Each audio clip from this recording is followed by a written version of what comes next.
Hello, everybody, and welcome to a review of Tying a Knot with the Amagami Sisters, Episode 7. Guys, excuse me for being up this late, early in the morning. I had to wake up doing this before I go to work, so I just want to get this clear out the day, get it out the way. Anyway, Tying a Knot with the Amagami Sisters. Tying a Knot with an Amagami Sisters. Okay, yeah, I said it right. So now we're covering Episode 7, and I gotta say, these 6 episodes have shown me that this was one of those typical harem rom-com tropes where guy fell into a girl. We're gonna get fan service. We're gonna get a lot of 14 plus vibes here. Yes, the show is 14 plus, which I had to look it up myself. But at least the fan service is not too big. It got some minor fan service, but it's a good show, a good rom-com where the guy has to marry one of the 3 sisters. Yai, Asahi, and Yuna.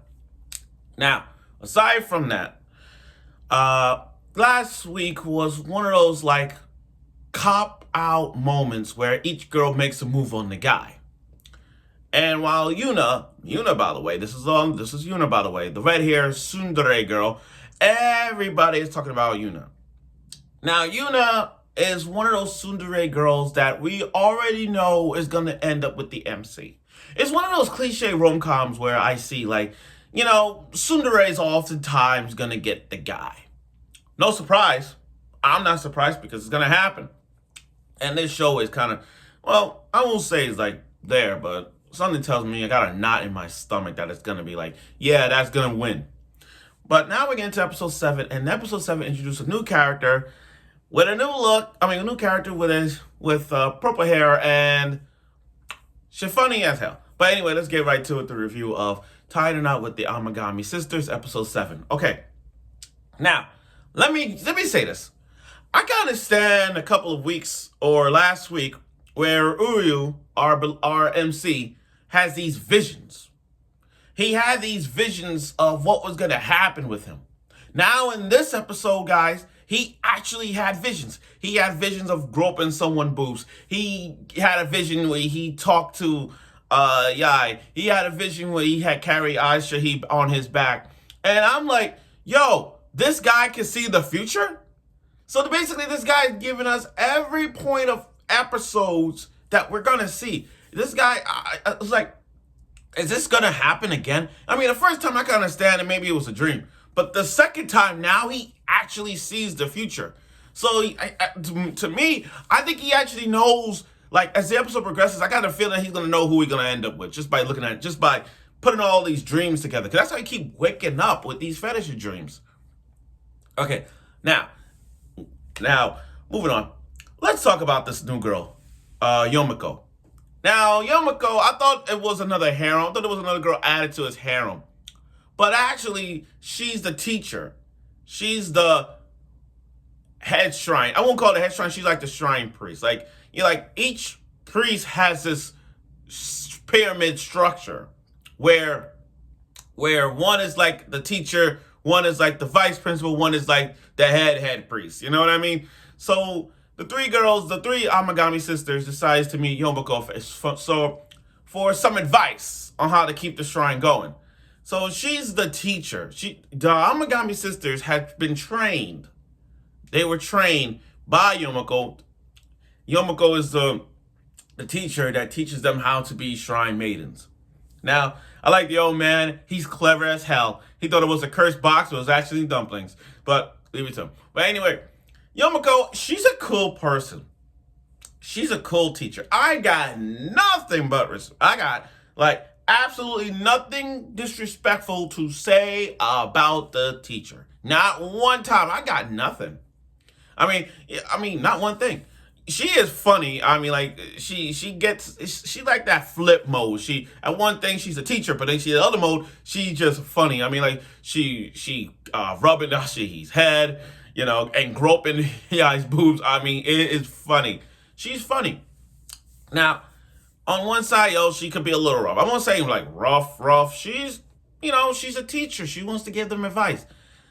Look, much as I love Yumiko, I understand she's a teacher, but she's just trying to point things out of the future for the shrine meetings. In other words, what's your future? What are you gonna do?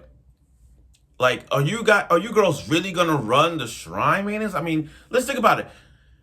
Y'all's going to college to study art. Ashi and Yuna's going to school. Are you guys gonna be full-time maidens? All she concerned is the future. All Yomiko is concerned is the future for these three. And that's the only advice she has. I mean, like, she just want to see them push. She just want to see them grow. And not coming to the teacher every single time. Yomiko just want these three to have a future and not just run a shrine. What is your goals? Is your goal really want to run a shrine, or do you have plans well after all that? That's the plan. That's what Yomiko is saying. But I love Yuna's reaction throughout the entire episode. After she got words from her sensei, she just literally went to that depressed state. Kind of like Dallas Cowboy fans, but in that depressed state, like, Yuna has been in that depressed state. Guy's getting some air. Asha, he's getting some fresh air. Everything, and I'm gonna get to that later on. But Yuna has been more depressed out of the three. She's been depressed. It was like when almost she's trying to commit suicide. I mean, when she was like taking off her pants and just like walking into the water like nothing ever happened. I'm like, yo. And then the red bean soup, she just dropped it like spoiled. Even at the depressed state, she was funny with it. But one thing good about this moment is at least the MC grabbed boobs. At least he got it. At least he groped on Yuna's boobs for the first. I mean, like, yeah. Props. I gave him props. He did his thing. It's one of those anime, you know what's funny? It's one of those anime cliche tropes where, you know how like the girl accidentally falls and the guy actually grab her boobs. That's what this is. That's what happened. I mean, like, come on. And you know how like when the guy grabbed the girl's boobs, the girl reacts in like heinous acts. Well, not heinous act, more like a crazy blush and then just like, you pervert. So it's like that right there was funny. And then at the end, you know, Yuna is cheered up with those two arguing back and forth. But again, it's one of those like wake up calls where one's depressed, one cheers up, and then it's just like back to normal for Yuna. But at least they confess their feelings in a comedic way with those two. But again, there's no clear. It's like it's gonna be obvious the way I see it. If Yuna, you look. I don't have like a 1, 2, 3 favorite when it comes to the Amagami sisters. I don't have like she's my least favorite. She's my favorite. I don't have a least favorite, but I do know that these three are really good, and I know that it's gonna end up with one of them. So I won't be surprised if Yuna ends up with Uryu at the end. I won't be surprised. Hell, I won't be surprised he marry all three. That never happens. Well, technically it has with the quintessential quadruplets. But my point is, this episode is really good. I like how, overall though, this episode is really good.